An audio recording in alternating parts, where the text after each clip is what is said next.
All right, welcome everybody around the world. Welcome to all my subscribers. So I've been exhausting myself doing this mega study once again because I've done this type of thing before.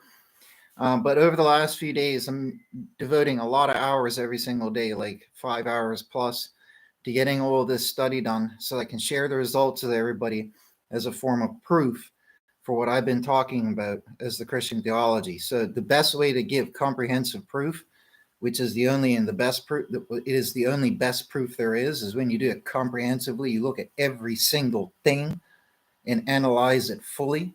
That's what I've done here.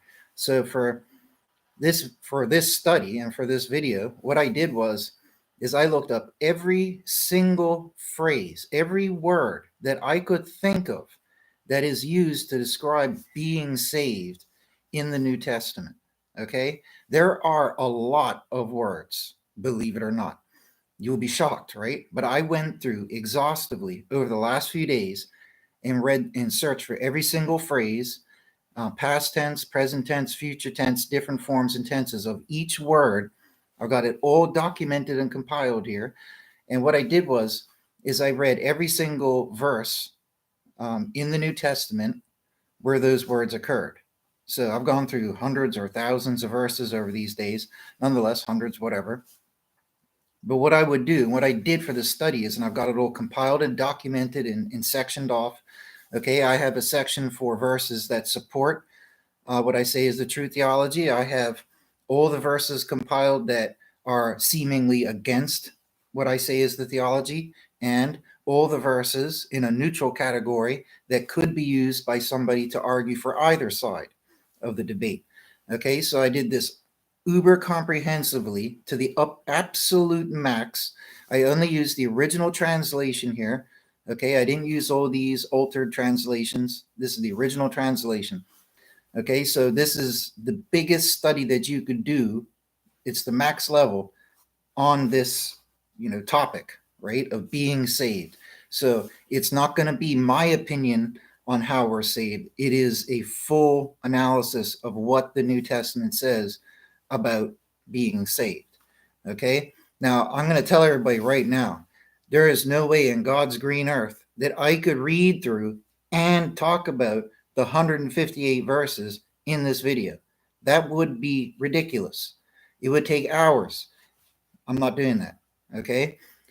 I have no problem doing it, but I don't think people would watch a really long video. But what I will do for this little video is go through the list of things I search for and read my breakdowns and show the maths of how many verses are for, how many verses are against. Okay. So the topic here is about, as I've done with all these videos in the series, you can find this in my Systematic Theology, which is available on Amazon. But the topic here is about being saved, like I said, right? What is it that causes you to be saved? Now, in Christianity, mainstream Christianity, and they have for about 1,500 years, mainstream Christianity, pretty much every denomination, sub-denomination, and church all ascribe to the atonement sacrifice of Jesus theory. Okay, and they say that this is what saves you. Okay, they have to keep things for this video refined and more simple to talk about. I don't get into the uber complexity of how different churches vary slightly, but what they all agree on is that Jesus was a atoning sacrifice, okay, and that by his death as a carnal atoning sacrifice, his carnal blood sacrifice atones our guilt away as believers in Jesus, right? So those are the core elements. The only problem is that this is not, as I keep saying, what is taught in the New Testament or in the Bible. It is not what Jesus or his disciples or apostles said. It's not what God said in the Bible. It goes against all of those things. And history and historical evidence shows that the early Christians, around the time of Jesus and onwards for a couple hundred years, did not believe that Jesus was an atoning sacrifice. This theory developed about 200 years after Jesus, and it gained foothold with Catholicism. It was spread and propagated by Catholicism, and as centuries subsequent to that came into effect in the 400s, 500s, and 600s, you had the various different Protestant and other Christian councils that were being held, and they would get together and discuss doctrine. And you can see, if you do your own historical research, that the atonement sacrifice theory of Jesus was not established as Christian theology, okay, until about 600 AD. It was talked about in the 400s. It started in 200-300s. It was really talked about in the 400s. It became established around the 600s, okay? And for about 1500 years, roughly, Christianity has just been ascribing to this sacrifice atonement theory, even Catholicism. So Catholicism, which is about half of all world Christians, Protestantism, which essentially represents the other half. You have a couple 100 million of others who fit into other denominations, but generally speaking, one half is Protestant, one half is Catholic. Everybody in those groups believes Jesus was an atoning sacrifice. But does the Bible say it? So like I said, for this study, I don't have time to go through all these verses. That's impossible. But here are the breakdowns, the maths, the numbers, and so forth, okay? So out of the 158 verses total, okay, some of which I will say I did refine down one section and remove duplicates. So it may be less than 158. Going by the same notion, I got 7 duplicates down in roughly around 25% of the verses. I didn't go through the other 75% of the verses because it would also alter my list because I had them categorized by the word terms. So I didn't want to alter that. So I only did it to a portion, one big section where I could do that and it wouldn't mess up everything else. I can only assume there might be another like 15 duplicates, possibly between 10 and 20 more duplicates. So it's really technically less than 158, but probably still around 148 or 138. So, somewhere around there. So you could just say roughly 150 verses. Close enough. You get the point, right? So, but considering that it's 158 verses, not counting any other possible duplicates, like I say here. Now, that's a lot of verses to be talking about one singular theological aspect of a theological topic, but nonetheless, okay. Now, out of all these, and these are the terms I look for. I'll give the numbers and the maths and the conclusions and where all the evidence is pointing towards who's right and who's wrong. I'll give that at the end. So here are all the words that I looked for as part of the study. Like I said, this is max level comprehensive. You could not, unless there's just some word that I forgot to look up. This is how many words I looked up and read through every single verse where they occur in the New Testament. So we got clean, and I didn't just read them. Like I said, I've got them documented here, right? Copy paste. I got them all on the list here, mega documents, right? So it's not just that I read them and you have the chance of forgetting them. I got them documented, right? So anyways, I looked up clean, cleanse, cleansed, cleansing, propitiate, propitiation, propitiated. Also atone, atoning, atoned, atonement. Then pure, purify, purified, purification, purifying. Then redeem, redeemed, redeeming. Then, oh, mind you, I didn't look up redemption. Okay, but I could fit that in. That's not going to change anything. Sanctify, sanctified, sanctifying, sanctification. Also, covering, justify, justified, justifying, wipe, wipes, wiped, wiping, remove, removes, removed, erase, erases, erased, forgives, forgave, saves, sacrificing, and offers. Now, for most of those, there are no results, or very few, but here are the ones that have all the verses for, the ones that are to be documented, right? So other terms that I search for that had hits, right? That's why they're not in those little condensed lists. We've got passing over, because that's a term used when it's talking about being saved. So passing over, passing over of the sins, right? Like that there. So we got passing over, cover, and covered, forgive, forgiven, forgiveness, remission, saving, saved, save. Like I said, every form and tense of each word. We got righteous, then worthy, then redeeming and redeemed. Oh, I already had that up in the list up there. Okay, yep. Oh, I did look up redemption. Okay, I was smart. Good. Thank you. I did do redemption. Okay, that's covered. I covered that one.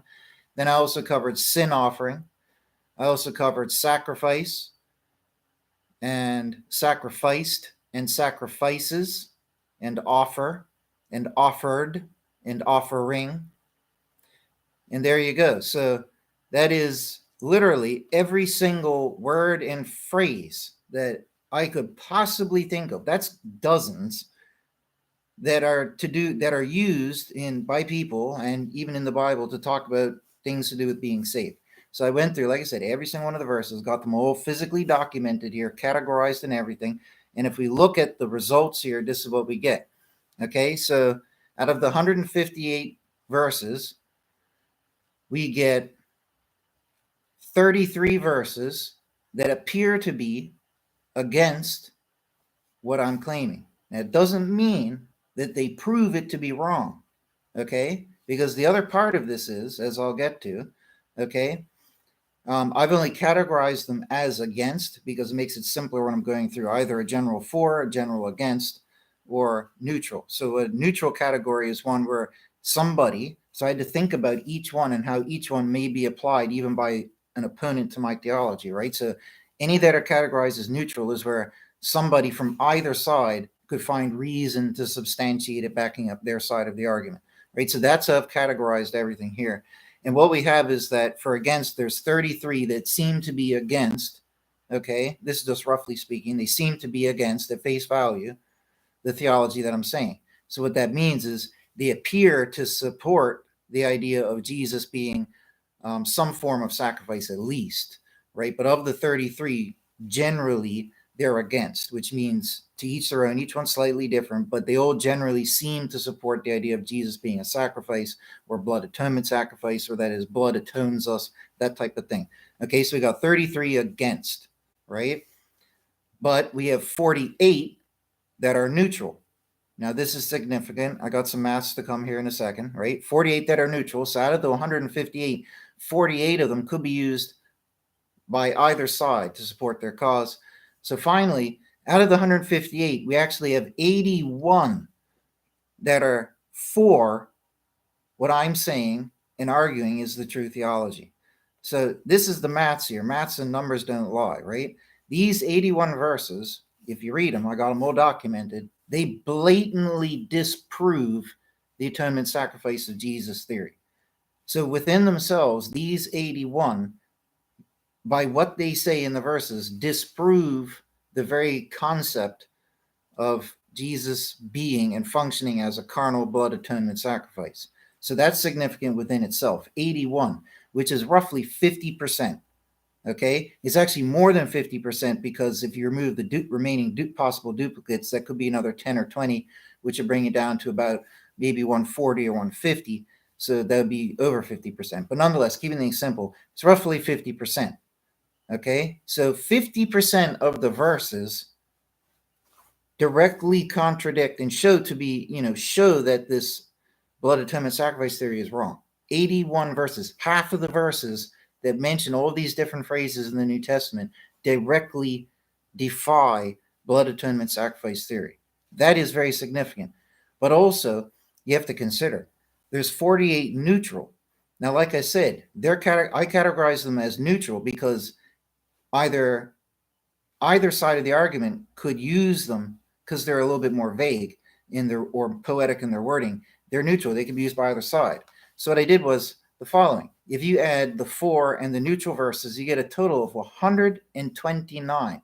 So like I said, I only categorize the verses neutral if I or an opponent to my theology could find a way to theologically present that individual verse in support of their argument. Okay? So in that sense, an opponent could use all 48 for their benefit. I could use all 48 to my benefit. It does require explanation for each, of course, but nonetheless, right? So if you add all the for and all the neutral, it's 129 total that support what I'm saying is the theology out of 158. And that's even more significant when you consider, like I said, that you could knock possibly another 10 to 20 off because there might be some remaining duplicates.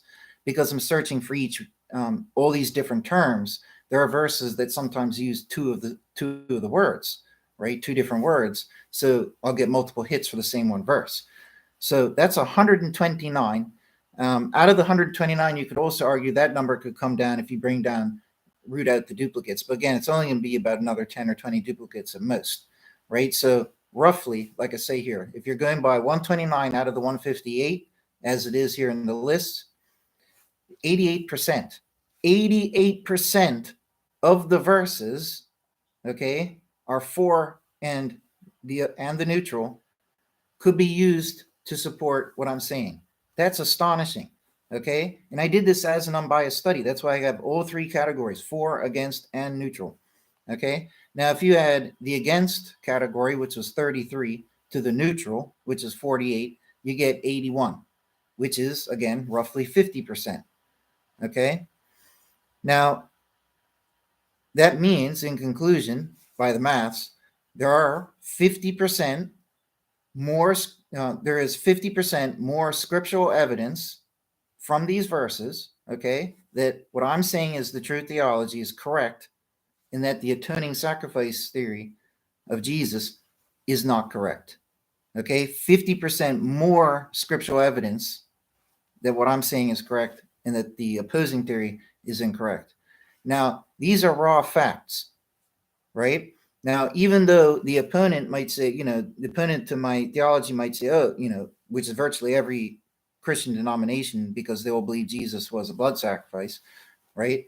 Anybody from that opposing side would just say, oh, well, there's 33 verses that are in the against category. All it takes is a few of those and they could disprove your theory. Well, while technically you could argue that be the case, but you could only argue that case ignoring the present current evidence, which is that you have 81 verses that mechanically, by the theological mechanics of what they're talking about, they mechanically render the blood atonement of Jesus sacrifice theory to be invalid. Okay?